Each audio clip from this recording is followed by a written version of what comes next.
Next comedian come to the stage, start clapping right now, Mr. Scott Kaplan.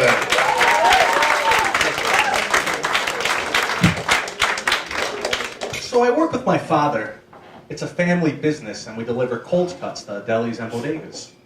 So one day we're driving by one of our stores and I see a competitor's truck right outside the store. So I get out of the truck and I start screaming at the guy, "You're a fucking whore, you're selling shit at cost." So he gets out of the truck, he starts getting aggressive with me. He shoves me, I shove him back and I start wailing on the guy. And about 30 seconds later, about 20 cops came. And $5,000 in lawyer fees, and 3 months in jail, and here I am. Look, I want to be honest with you guys. I dealt drugs for a while. It was me and my buddy from Queens. We dealt mainly eights. You know, there's a pretty good markup on it. We would pay $25 and sell it for $50. So you know, we get most of our business in Manhattan, so we drive in to make the delivery, and we had to be there in a timely manner, so we parked our car in the garage. And after a couple of weeks, we realized if we added the cost of the weed, plus gas, plus parking, and then divide that by 2, we were making less than the minimum wage.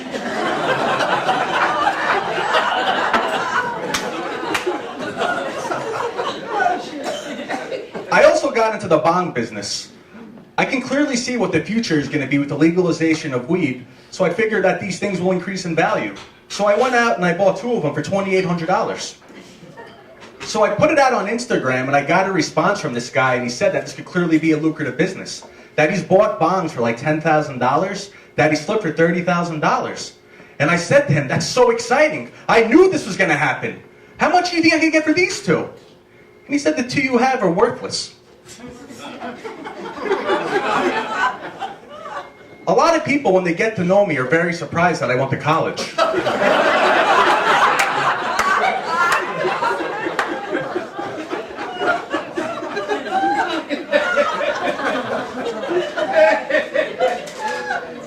But I was very fortunate because my parents were really in my corner. My mother particularly believed that getting a good education was really important. She wrote all the papers for me. And she worked at the school, so whenever there was a test, she was usually able to steal it the night before. I did well. It really helped knowing what the questions were going to be. I usually got a C+.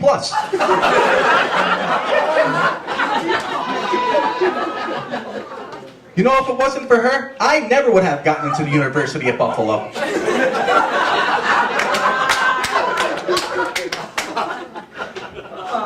People say that there's not much to do in Buffalo, but that is not true.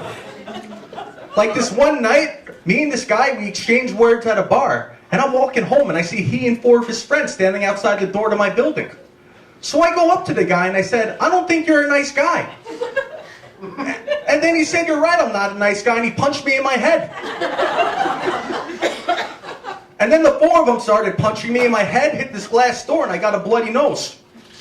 So now there's 5 guys that have it coming to them. Yeah, I've got plenty to do in Buffalo.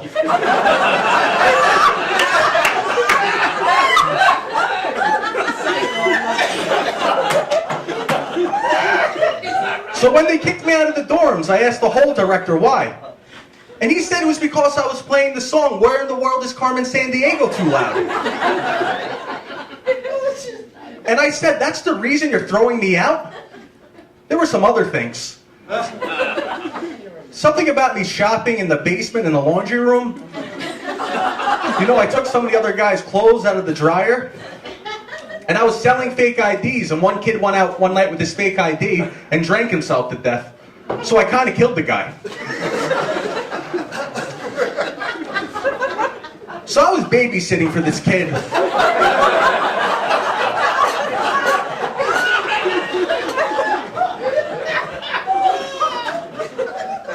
I was babysitting for this kid who was like 8 or 9 years old.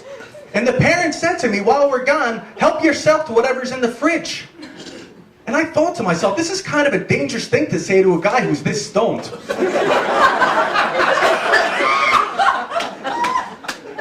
And I don't want to put down anyone's like parenting skills, I don't.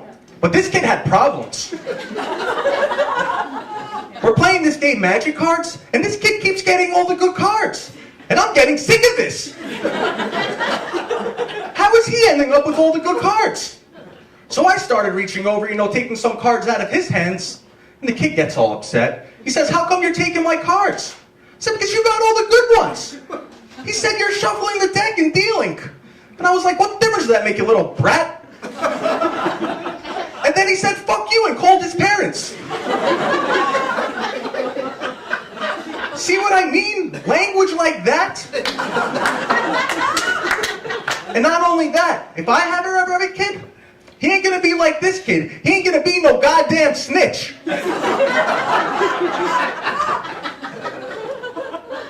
I've gotten some really good career advice from my father.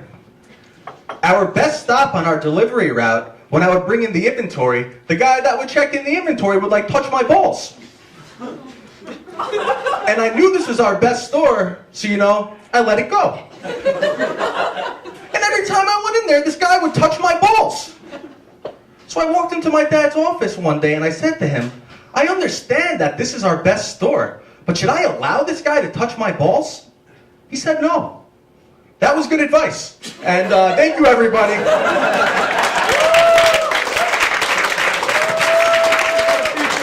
Let me go for Scott Kaplan right there. Let's Scott here.